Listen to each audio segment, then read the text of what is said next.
It is beyond imperative for you to understand exactly the import of what has happened in this past week.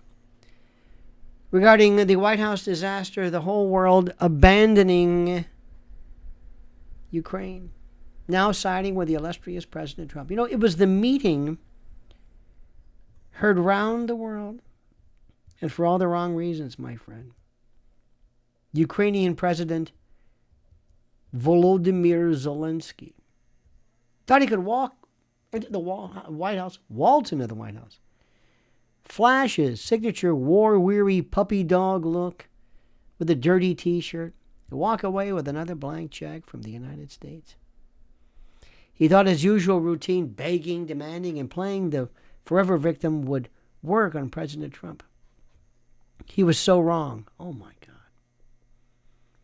So cosmically wrong. Instead of another round of unchecked billions, Zelensky was humiliated, exposed, and completely abandoned on the world stage. Did you hear what I said? On the world stage. Trump made it clear. Ukraine's grift is over. The days of the U.S. funding a never-ending proxy war for the benefit of the deep state and the globalist elites are done. It's done. And the fallout from the debacle, it's reshaping global politics in real time. You see, my friend, this is the globalist collapse. Europe is scrambling as Ukraine becomes now a liability because, remember, the money source is over. You know, for years, the Western elite propped up Zelensky like a cheap storefront display, like a mannequin, their little war pawn, their puppet, their little crisis actor. They pumped billions into Ukraine, billions, and claimed it was a fight for democracy. And they silenced anyone who dared to question why American taxpayers were funding another endless war, while our own country crumbled. Now, after this nuclearly embarrassing White House meeting, the scam is up, the gig is up. Think about this. The gig is up. That's the best way to say it. Zelensky doesn't know what to do with anybody anymore. He doesn't know where to stand, what to do, what the act is, what's the grift, what's the story, what's the spiel. Germany, waffling. France, silent. And the UK, desperately spinning PR damage control. Keir Starmer sent about $1.6 billion. They didn't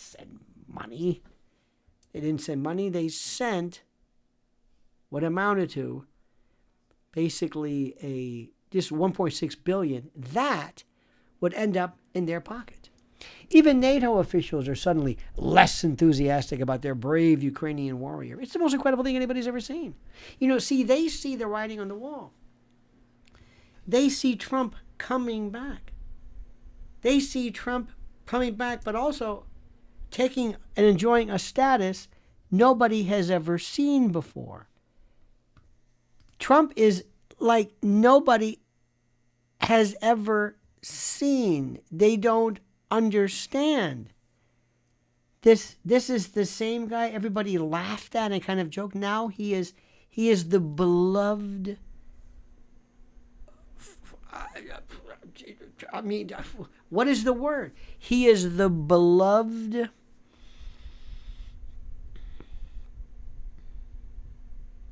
I guess you'd say he was the beloved character or favorite uncle. I mean, he's taken on almost a paternalistic attitude. But the people who didn't like him, they're jumping ship. You see, Zelensky's humiliating rejection by Trump isn't just a personal failure. This wasn't just some act. This wasn't staged. It was real. It was real. A worldwide signal that the globalist order is collapsing, that it's over. Do you hear what I'm saying? The West's biggest lie has been exposed. Ukraine was always a provocation. For nearly a decade, think about it, Americans were force-fed the lie that Ukraine was some innocent democracy fighting for its survival. The media told us that it was Russia Russian invasion was unprovoked, that they did it, that it was Putin trying somehow to reform, to reformulate the Soviet Union. It's bullshit. That was the golden rule. You had to believe it or else. But now, more and more people, more and more Americans, more and more people, real Americans, real Europeans, real citizens of the world, even policymakers, are waking up. This is what I'm saying. This is my message. It's all changed. They're realizing that Ukraine wasn't some helpless victim.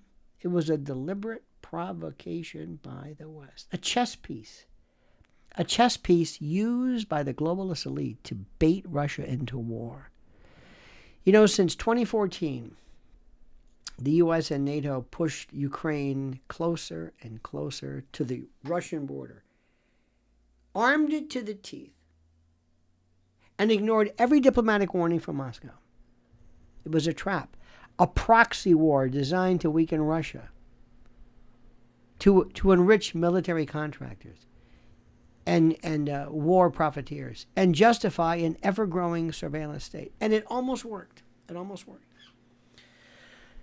You see, until Trump came along and blew the entire game apart, it almost worked. But now even left-leaning journalists, or people who claim to be, European officials, former deep state insiders, they're all starting to admire what MAGA has been saying for years.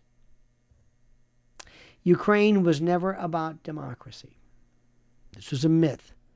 This was a lie. Zelensky is and was and will always be a pawn, not a leader. The U.S. and NATO deliberately provoked Russia. The war was avoidable. It's true. Putin and Zelensky were trying to meet. 7 days after the event, after the initial military action started? And that's why Putin and Trump are now in a position to broker peace. Trump and Putin. Look what they did. The shadow government took two people they did not like, and they elevated them to this status. Forget the media spin. Forget the deep state hysteria. Forget all this nonsense. Look at the dynamics. Look at what's going on. The reality is that Putin and Trump are the world leaders actually capable of ending the war. They have. It's almost like it's not a unipolar. It's a bipolar world, so to speak. But China is still there too, but in a unique capacity. You see, Trump wants peace. He's made it clear. Ukraine needs to negotiate, or the U.S. is out. Because Trump sees this. He knows what's going on. He understands it. No more funding a losing war just to satisfy globalist greed. Putin wants security, he said from the start. Ukraine cannot become a NATO puppet on Russia's border, and they're still not a NATO puppet. My friend, you and I know what's going on right now. You and I know exactly what's happening. You and I recognize this. You are seeing something that I never thought we'd ever see.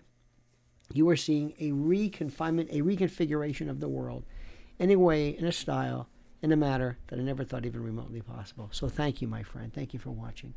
Thank you for listening. Thank you for thinking. Thank you for opening your mind. And thank you for paying attention. And thank you for subscribing and liking this video and being a part of this. And now, my friend, I ask you, dear, dear, dear friend, to comment.